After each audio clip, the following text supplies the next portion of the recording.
Bad objection number 2.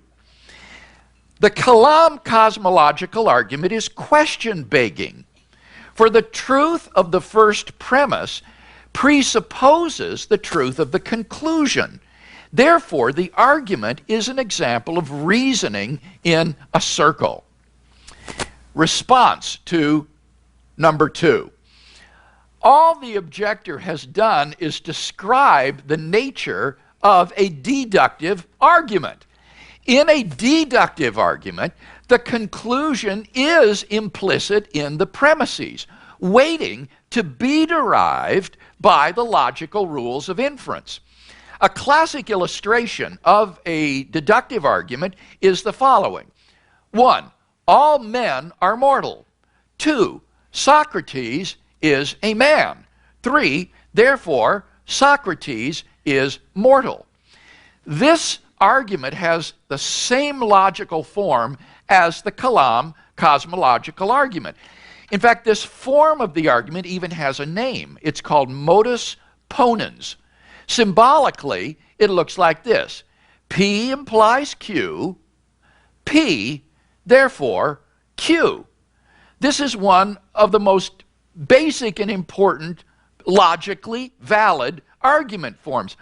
Incredibly, however, I have actually seen claims by internet critics that this argument about Socrates being mortal is also question-begging. Now, this raises the question of what it means for an argument to be question-begging.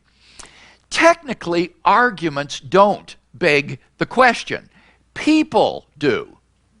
One is guilty of begging the question if one's only reason for believing in a premise is that one already believes in the conclusion.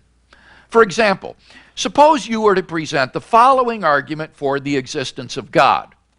1. Either God exists or the moon is made of green cheese. 2. The moon is not made of green cheese. 3. Therefore, God exists. Now, this is a sound argument for God's existence.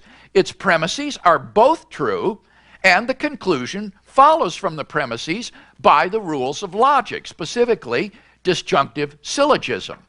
Nevertheless, the argument is not any good because your only reason for believing the first premise to be true is that you already believe that God exists. A disjunction like premise 1 is true if one of the disjuncts is true.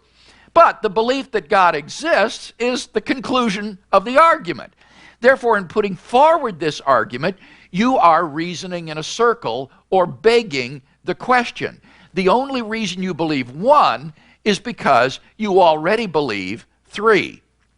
Now, neither the argument for Socrates' mortality nor the Kalam cosmological argument is like this. In both cases, reasons are given for believing the premise, which are quite independent of the argument's conclusion. Biological and medical evidence may be marshaled on behalf of the premise that all men are mortal. And I've presented arguments, which I'll review shortly, for the truth of the premise that everything that begins to exist has a cause. Therefore, I have not begged the question. The objector has made an elementary mistake of confusing a deductive argument with a question-begging argument.